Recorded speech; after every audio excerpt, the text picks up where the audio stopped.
I'd like to talk a little bit about rapport. Rapport is basically the ability to quickly establish uh, an easy conversation and likability with someone. That's not the Webster definition by any means, but basically when I think of rapport, I think of being able to walk up to a group and quickly connect with them, quickly put them at ease, and quickly almost become conversational with them as if you're old friends. Establishing rapport is establishing a connection and an engagement and engaging the audience. I think it's one thing just to walk up to the audience and grab their attention. Anybody can light some stuff on fire, and anybody can, take a stack of ones and change them into hundreds. It doesn't take a brilliant sleight of hand master to do this. It doesn't take a great magician to do any of that stuff. But it takes a great magician and a great performer to really to be able to actually engage. You can't fake it. I mean, you can, and there are some guys that do it really well just because they've done it for so long. But if you are genuinely interested in what you are doing, and if you are genuinely interested in the people that you are performing for, that will come across and it will help establish rapport. Now, there's tricks that we can do. A lot of them I've already talked about. The first one is comedy. All right. The second one is relatability. The third one is likability. The fourth one is just being able to have a relevance. Okay. So I guess relevance would be that one. So we'll talk about all of those, in different ways, and we have talked about all those in different ways. But really quickly, I just wanted to touch on comedy, because you don't have to be a comedian to do this. And in fact, you don't have to do any jokes, really.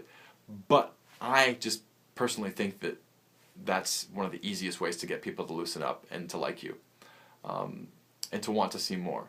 So by no means was I a comedian when I first started out, and by no means do I consider myself one now. But I do get booked at a lot of comedy clubs as a comedy headliner, and I am considered, I guess, a comedian sometimes in those situations.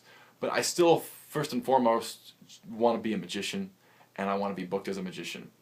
And I'm a magician that just happens to be really funny, depending on the day, I guess.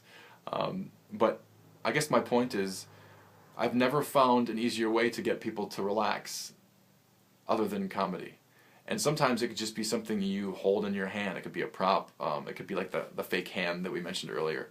That just little bit of humor can make someone really laugh, and they could have had the worst day in the world, and they'll see that, and they'll start laughing, and they'll forget all their problems, and they'll forget all the stupid stuff and all the negative stuff that's going on in their life because of you, And I know that this seems a little bit dramatic, but taking the time to think about what you're going to say and taking the time to cultivate a great piece of comedy and a great joke will not only reward you a million times, but it will reward your audience a million times as well, because it shows that you're trying, and it shows that you're caring, and it shows that you're really wanting to convey some sort of genuine opinion, and that you really care about your audience, and that in itself is relevance. Okay?